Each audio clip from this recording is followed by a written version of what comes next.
And here we have it, the famous innovation paradox. I mean, it's quite strange when you think about it, right? Everyone wants innovation. It's the headline of every meeting. But for some reason, the number of companies that achieve this sustainably can be counted on one hand. And that's exactly the question we need to be asking.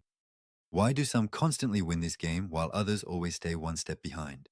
If it were just about luck or an occasional stroke of genius, that would be fine. But no, the secret lies much deeper. It's hidden within the company itself, in its leadership culture. Linda Hill's research reveals exactly this. She says innovation isn't a lightning bolt from the sky. It's more like a tree growing in the right conditions. So it's not about waiting for coincidences. It's about consciously building the fertile soil where that tree can thrive, the right leadership structure, culture, and systems. This awareness brings us to a fundamental shift in our understanding of leadership.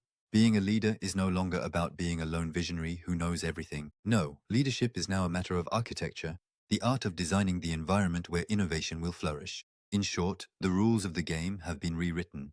What was leadership in the past? It was the person who made the decisions, knew all the answers, and drew that big vision alone, right? But now, the focus has completely shifted.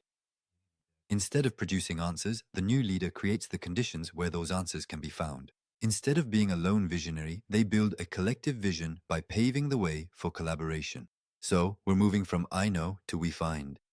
As Linda Hill emphasizes, the real issue is no longer sitting at the top and making decisions. On the contrary, it's about creating a playground where teams can collaborate, experiment freely, and make smart decisions. It's about unleashing potential. Okay, fine. We say the mindset has changed, but what does that mean in practice? Well, there are three key leadership roles that embody this new approach. This trio is like the innovation leader's new toolkit. First, the architect who designs the environment. Second, the bridge builder who connects people and ideas. And third, the catalyst who lights the fire. Now let's unpack these roles one by one. Our first role is the architect. As the name suggests, this leader's job is to build. But build what? Not buildings, but the environment and culture where innovation can thrive. Designing that safe space where everyone can speak without wondering if it's a silly idea and where collective genius can emerge. Next is the bridge builder. This leader's task is to tear down those invisible walls, those silos within companies. You know, breaking that structure where everyone works in their own department and bringing marketing people together with engineers and designers with the sales team, because they know that the brightest ideas and most unexpected encounters happen at these intersections. And we've come to the final role, the spark that ignites the engine. The catalyst. This leader doesn't like stagnation. They constantly say, let's give it a try. Why not? And by doing so, they energize the environment. They encourage taking smart risks and, most importantly, remind everyone that failure isn't an end, but a part of the learning process.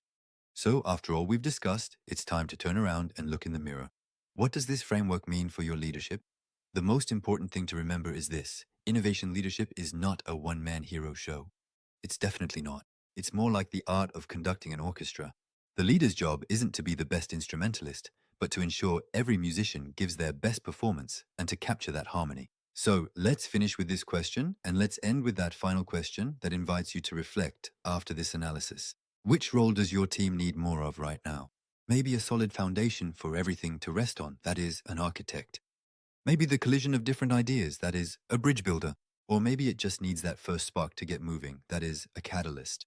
The answer is up to you.